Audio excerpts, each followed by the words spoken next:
Assalamualaikum warahmatullahi wabarakatuh. Saya Muhammad Rizal Nurdin dengan NIM 016. Kali ini saya akan membuat video tentang praktikum syaraf motorik. Tujuan dari praktikum ini adalah yang pertama, membuktikan teori transmisi impuls dari syaraf ke otot, dan yang kedua adalah membuktikan bahwa otot akan kontraksi jika mencapai ambang batas atau threshold. Berikutnya adalah alat yang akan digunakan. Pertama adalah alat electric nerve simulator, yaitu terdiri dari yang pertama ada main unit, yaitu digunakan untuk memberi rangsangan pada orang coba. Yang kedua adalah elektroda, dan yang ketiga long life pad sebagai mediator untuk melekatkan ke orang coba. Bagian dari alat yang pertama adalah main unit. Yang pertama, power dalam main unit harus dalam keadaan off atau mati dan dinyalakan dengan cara memutar ke arah bawah bagian sampai menunjukkan angka pada monitor adalah 15. 15 di sini mengartikan bahwa 15 menit dihitung mundur dalam melakukan percobaan ke koresponden. Dan yang kedua adalah intensitas power. Intensitas power ini diperuntukkan untuk mengetahui respon orang coba saat berkontraksi. Lalu ada shuttle dan relief. Shuttle digunakan untuk terapi otot yang akan mengalami kaku. Yang keempat ada region. Region di sini terdapat 5 bagian, yaitu joint, arm, sole, leg, dan waist. Pada praktikum ini region yang digunakan adalah region arm. Yang kelima ada hyper dan soft. Hyper dan soft adalah jenis rangsangan yang diberikan kepada orang coba. Pada praktikum ini menggunakan yang soft.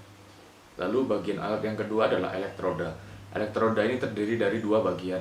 Yang pertama bagian yang putih dan yang bagian yang merah. Yang ketiga adalah long life pad. Long life pad terdiri dari 2 bagian untuk ditempelkan pada orang coba dan menghubungkan dari elektroda menuju orang coba, yaitu di lengan. Berikutnya adalah langkah-langkah praktikum. Yang pertama, menempelkan 2 long life pad pada lengan bawah orang coba. Ujung yang membulat diarahkan sejajar dengan ibu jari. Lalu untuk long life pad yang pertama ditempelkan pada arah dekat dengan telapak tangan. Lalu untuk long life pad yang kedua ditempelkan di atas yang pertama. Lalu langkah kedua, memasang elektroda plug pada long life pad. Yang pertama merah untuk long life pad yang pertama, lalu putih untuk long life pad yang kedua. Menyambungkan elektroda plug ke jack pada main unit. Tujuannya adalah untuk menghubungkan arus listrik dengan elektroda yang dipasang pada orang coba. Berikutnya, menyalakan main unit, yaitu atau memberikan rangsangan, dan mengamati jari-jari pada orang coba mengalami kontraksi atau tidak.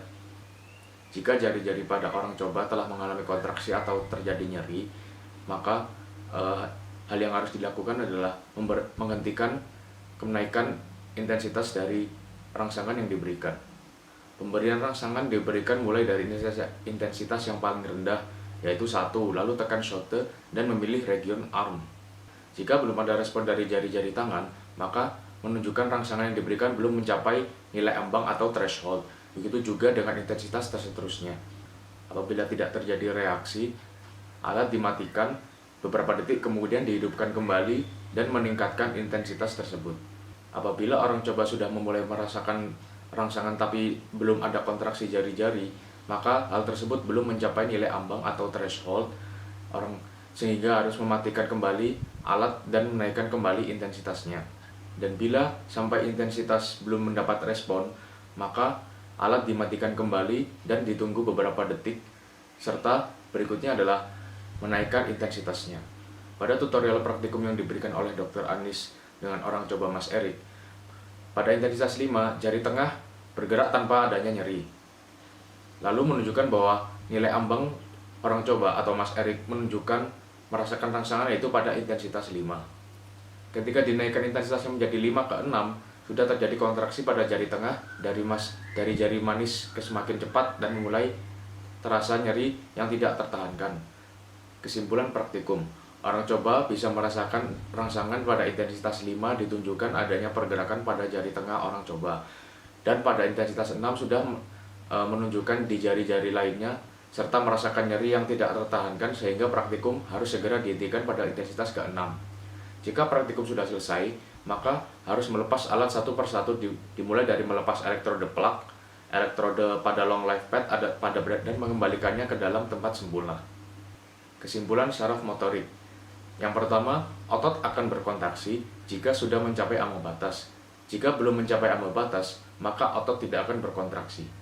Terjadinya tetani artinya ketika jari otot berkontraksi hampir semua jari. Jika terjadi tetani, maka tidak dianjurkan untuk meningkatkan intensitas karena akan timbul rasa nyeri jika diteruskan pada orang coba.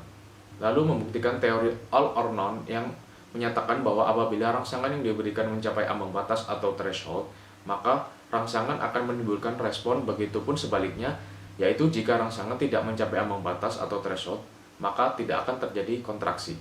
Sekian dari saya, kurang lebihnya mohon maaf. Assalamualaikum warahmatullahi wabarakatuh.